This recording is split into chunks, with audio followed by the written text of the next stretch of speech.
नमस्कार, स्वागत है आपका अपने चैनल दैवज्ञ में। मित्रों, आज हम बात करेंगे ज्योतिष में रोगोपचार के लिए रत्नों की भूमिका। मित्रों, भारतीय ज्योतिष को वेदों के बाद सबसे महत्वपूर्ण और प्रमाणिक ग्रंथ माना गया है। ज्योतिष शास्त्र को वेदों के समकालीन भी कहा जाता है। ऐसा इसलिए क्योंकि वेदों में अनेक स्थानों पर ज्योतिष एवं रत्नों के बारे में महत्वपूर्ण वर्णन उपलब्ध है। भारतीय ज्योतिष में रत्नों की उपयोगिता के बारे में विस्तृत रूप से कहा गया है। ज्योतिष और आयुर्वेद का संबंध पुरातन है, बल्कि यदि कहा जाए कि आयुर्वेद का आधार भी ज्योतिष ही है तो गलत नहीं होगा। मानव शरीर पंच तत्वों से निर्मित है, ये आयुर्वेद भी कहता है और भारतीय ज्योतिष भी इस सिद्धांत का समर्थन करता है। साथ ही ज्योतिष तो ये भी कहता है कि मानव शरीर की संरचना में पंच तत्वों के अलावा 7 रंगों का भी समावेश है, उसकी भी महत्वपूर्ण भूमिका है। और ये 7 रंग जो है ये हमारे 9 ग्रहों के अधीन हैं, 9 ग्रहों को रिप्रेजेंट करते हैं। मनुष्य के शरीर में इन रंगों में से किसी भी रंग की कमी होने पर बुखार, कमजोरी, रक्त की कमी इत्यादि होती है, और किसी रंग की अधिकता होने पर जलन, फोड़े फुंसी, लू लगना, सिर दर्द, अनिद्रा की शिकायत आदि भी हो जाती है। तो ज्योतिष ग्रंथों में इन रोगों के उपचार रत्नों के माध्यम से करने का उल्लेख बहुत जगह पे उपलब्ध है। पुराने समय में आयुर्वेद के वैद्यराज को ज्योतिष शास्त्र में निपुण होना ये भी आवश्यक था, क्योंकि वो नाड़ी परीक्षण करके रोगों का पता लगाते थे। और आयुर्वेदिक औषधियों में जड़ी बूटियों के अलावा सोने चांदी की भस्मों का इस्तेमाल और रत्नों का प्रयोग आयुर्वेद में भी होता रहा है और आज भी होता है, और यूनानी दवाइयों में भी इसका प्रयोग किया जाता है। तो ऐसा इसलिए क्योंकि रत्नों में ग्रहों की अशुभता दूर करने के अलावा और ग्रहों को बल प्रदान करने के अलावा कठिन रोगों को दूर करने की भी शक्ति होती है। ज्योतिष शास्त्र के सभी प्रतिष्ठित ग्रंथों में वर्णन है कि मनुष्य के संपूर्ण शरीर पर विभिन्न अंगों पर नवग्रहों का आधिपत्य है और उनका प्रभाव पड़ता है। जैसे कि सूर्य और शनि है तो उनका पाचन तंत्र पे कंट्रोल है। चंद्रमा बुध है, उनका पेट के ऊपर, मंगल का पेट के नीचे का भाग, और बृहस्पति का लीवर पे, शुक्र का हमारे जो रिप्रोडक्टिव ऑर्गन्स हैं, जनेंद्रियां हैं, उनके ऊपर उसका कंट्रोल है। इसी प्रकार इन ग्रहों का रत्नों से भी कनेक्शन है। अब जैसे सूर्य माणिक्य को रिप्रेजेंट करता है, चंद्रमा मोती को, बुध पन्ना, बृहस्पति पीला पुखराज, शुक्र हीरा, शनि नीलम, राहु गोमेद और केतु लहसुनिया। इन रत्नों को इन ग्रहों के माध्यम से देखा जाता है। अब मेडिकल एस्ट्रोलॉजी के जो शोधकर्ताओं ने पाया कि माणिक, लाल मूंगा, इनमें इंफ्रारेड रेज की अधिकता होने के कारण इनमें उष्णता यानी कि हीट होती है, और जबकि मोती, पन्ना, पीला पुखराज, नीलम, गोमेद, इनके अंदर अल्ट्रावायलेट रेज की प्रेजेंस होती है, और इसलिए ये शीतलता प्रदान करने वाले माने जाते हैं। इसलिए लंबे समय तक एक प्रकार के रत्न को धारण करना स्वास्थ्य के लिए सही नहीं होता। यदि दोनों प्रकृति के रत्नों को मिलाकर पहना जाए तो बेहतर परिणाम प्राप्त हो सकते हैं। अब जातक का जन्म लगन और लगन का स्वामी, उसके शारीरिक और मानसिक स्वास्थ्य और उसके मनोबल और आत्मबल का प्राइम कंट्रोल करते हैं। यदि लग्न और लग्नेश जातक की कुंडली में स्ट्रांग हो तो जिंदगी में आने वाले कष्ट, रोग इत्यादि ऐसा व्यक्ति उनको आराम से लड़ लेता है, उनसे वो पार पा लेता है और उसको वो ज़्यादा प्रभावित नहीं कर पाते। लेकिन यदि यही लग्न और लग्नेश निर्बल हो, अशुभ प्रभाव में हो, तो जातक ऐसी परिस्थितियों का सामना करने में अपने आप को असहाय समझता है और असमर्थ महसूस करता है। ऐसी स्थिति में विद्वान ज्योतिषी लग्नेश को बल प्रदान करने हेतु लग्नेश का रत्न धारण करने की सलाह देते हैं, ताकि रोग होने की स्थिति में इनकी स्वास्थ्य की रक्षा जातक की हो सके। और रोग देने वाले जो ग्रह हैं उनके लिए यहाँ तो हमने रत्न जो है लग्नेश और लगन को मजबूत करने के लिए बताए।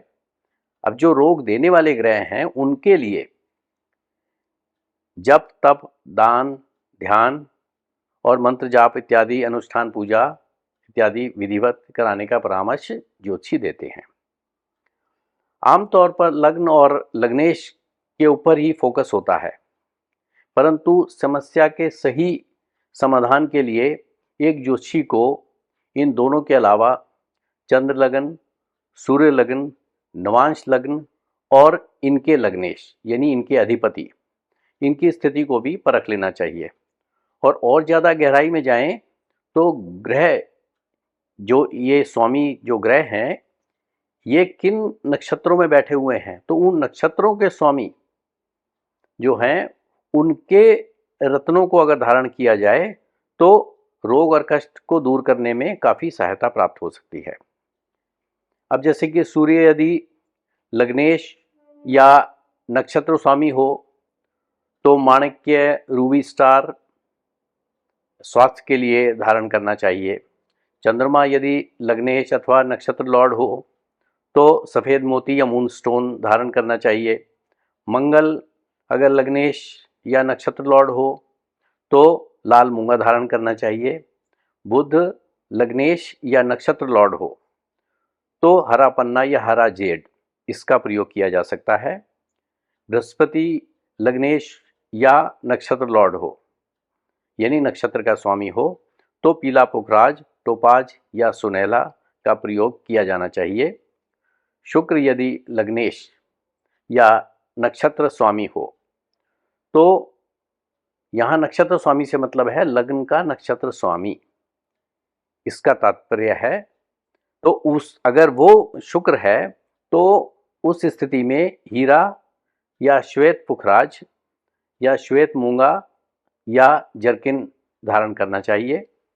शनि यदि लग्नेश या नक्षत्र स्वामी हो लग्न का तो ऐसी स्थिति में नीलम, नीली या फिरोजा धारण करना चाहिए। अब यदि राहु नक्षत्र स्वामी हो या जन्म लग्न की डिग्री के 2 डिग्री के अंतर पर हो या जन्म लग्न में अकेला राहु बैठा हो और उसकी महादशा अंतरदशा चल रही हो तो ऐसी स्थिति में गोमेद या लाजवर्त को पहनना चाहिए। ऐसी ही स्थिति में यदि केतु नक्षत्र स्वामी हो या जन्म लग्न की डिग्री से 2 डिग्री के अंतर पर हो उसकी डिग्री, या जन्म लग्न में केतु अकेला बैठा हो और उसकी महादशा अंतरदशा चल रही हो तो उसको जातक को लहसुनिया स्वास्थ्य की दृष्टि से उसकी रक्षा करने के लिए उसको धारण करना चाहिए।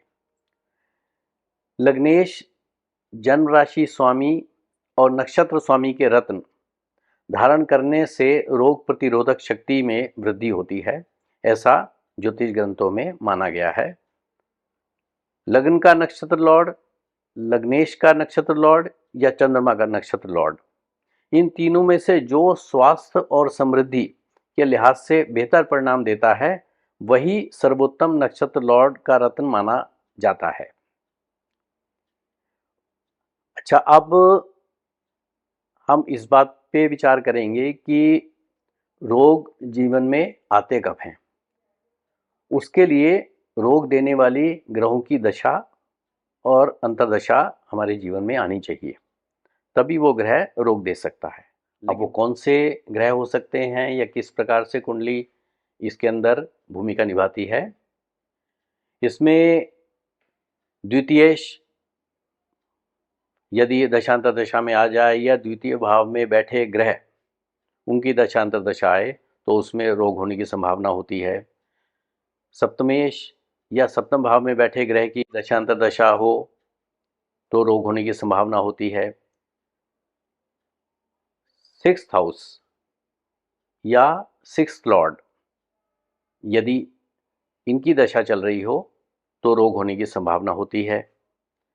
अष्टम की या अष्टमेश की दशा चले तब रोग या कष्ट की संभावना रहती है।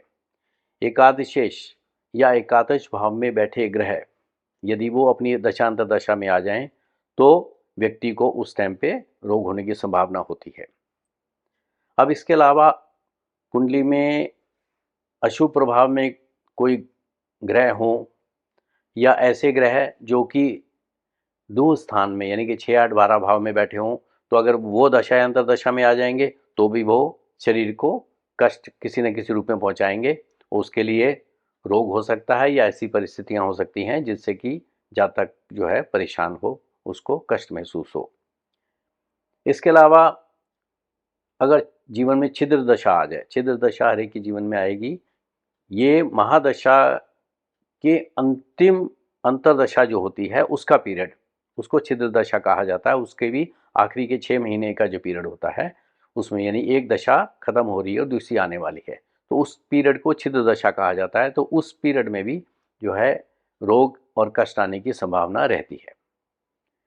फिर 22वें दृष्टिकोण या 64वां नवांश, इनके स्वामियों की अगर दशा अंतर्दशा आ जाए तो शरीर को कष्ट होता है। Second Lord, sixth Lord, seventh Lord, eighth Lord या 11th लॉर्ड, इनसे युक्त या दृष्ट जो भी ग्रह होगा उसकी दशा अंतर्दशा जब भी चलेगी तो उस वक्त में शरीर को रोग घेर सकते हैं और शरीर को कष्ट हो सकता है। अब हम पंचम भाव के बारे में चर्चा करेंगे, तो उसका महत्व क्या है। पंचम भाव जो है, षष्ठ भाव जिसको कि रोग का भाव भी कहा जाता है, उससे 12वां है, तो यानी कि रोग का व्यय 12वां भाव व्यय का हुआ तो रोग का व्यय जो है वो पंचम भाव हुआ। तो इस लॉजिक से पंचम भाव के स्वामी की रत्न धारण करने से रोग में मुक्ति जो है मिलने की संभावना रहती है। इसके साथ साथ लग्नेश का भी रत्न अगर धारण कराया जाए तो इस जोड़ी से हमारा लग्नेश मजबूत हो जाएगा और पंचम भाव का हमारे को जो है और उसमें सपोर्ट मिल जाएगी, तो हम जो है उस रोग के साथ में आसानी से लड़ पाएंगे।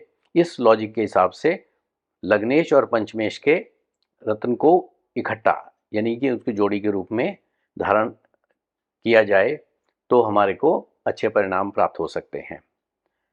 अब इसके साथ साथ जैसे हमारे 12 लग्न हैं तो उनमें अलग अलग लग्नों में कौन से 2 रत्नों की जोड़ी बना करके जो है जातक पहन सकते हैं, तो उसमें जैसे अगर मेष लग्न के जातक हुए तो उनको लाल मूंगा और माणिक्य एक साथ पहनने चाहिए।